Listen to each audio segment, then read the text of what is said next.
হঠাৎ করেই মানিকগঞ্জে বেড়েছে পাগলা কুকুর, বিড়াল ও শেয়ালের আক্রমণ। গত বুধবার বিড়াল ও শেয়ালের কামড়ে আক্রান্ত ১৪০ জন রোগী ভ্যাকসিন নিতে ভিড় করে জেলার আধুনিক ২৫০ শয্যা সদর হাসপাতালে। শেষ হয়ে যায় ভ্যাকসিন। বাধ্য হয়ে রোগীদের বাইরে থেকে কিনতে হচ্ছে ভ্যাকসিন। সামনে করে খাওয়া নিয়েছে, ৫ জায়গায় কুত্তে কামড় দিছে, কামড় দিয়ে আমার ঠান্ডা ফালাই দিছে। বিড়ালে কামড় দিছে, বাসায় থেকেই মানে ১১টার দিকে কামড় দিছে। এখানে কোনো ভ্যাকসিন নেই, তো আমি বাইরে থেকে কিনে এনে আমার বাচ্চাকে ভ্যাকসিন পুশ করেছি। সকালে আমার নাতিরে বিড়ালে কামড়াইছে 7:30টার দিকে, হাসপাতাল থেকে ইনজেকশন দিয়ে নিলাম। গত মাসে হাসপাতালে প্রতিদিন গড়ে ৪০ জন নতুন আক্রান্ত রোগীর জন্য ভ্যাকসিন বরাদ্দ ছিল। প্রতিটি রোগীকে ৩ ডোজ করে ২ প্রকার ভ্যাকসিন দেওয়ার নিয়ম রয়েছে। বরাদ্দ পাওয়া ভ্যাকসিন গত ১০ জুলাই শেষ হয়ে যায়। এতে বিপাকে পড়ে আক্রান্ত রোগীরা।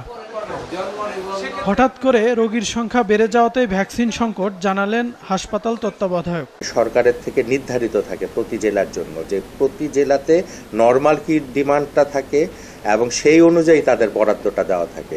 সেই হিসাবে আমাদের আগামী রবিবার দিন নতুন বরাদ্দ আসার কথা। রোগী বেশি হয়ে যাওয়ায় এই ২-১ দিনের শর্টেজটা পড়ে গেছে আর কি হঠাৎ করে। জলাতঙ্ক রোগ প্রতিরোধে এই সকল প্রাণীদের প্রতি বছর ভ্যাকসিন দেওয়া হলেও গত বছর মাত্র ৬০ থেকে ৭০টি কুকুরকে ভ্যাকসিন দেওয়া হয়েছে। প্রজনন মৌসুমে প্রাণীদের হরমোনাল পরিবর্তনে এমন আক্রমণ বেড়ে যায় বলছেন উপজেলা প্রাণী সম্পদ কর্মকর্তা। সামনে তো ভাদ্র মাস আসতেছে, আগে থেকে তারা একটু ওই সময় তাদের হরমোনাল কিছু চেঞ্জ হয়, এই জন্য তারা একটু অ্যাগ্রেসিভ হয়।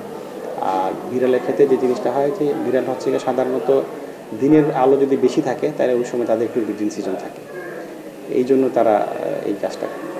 দ্রুতই ভ্যাকসিন সংকট কাটবে এমনটাই আশা সাধারণ রোগীদের। মাছরাঙা নিউজ ডেস্ক।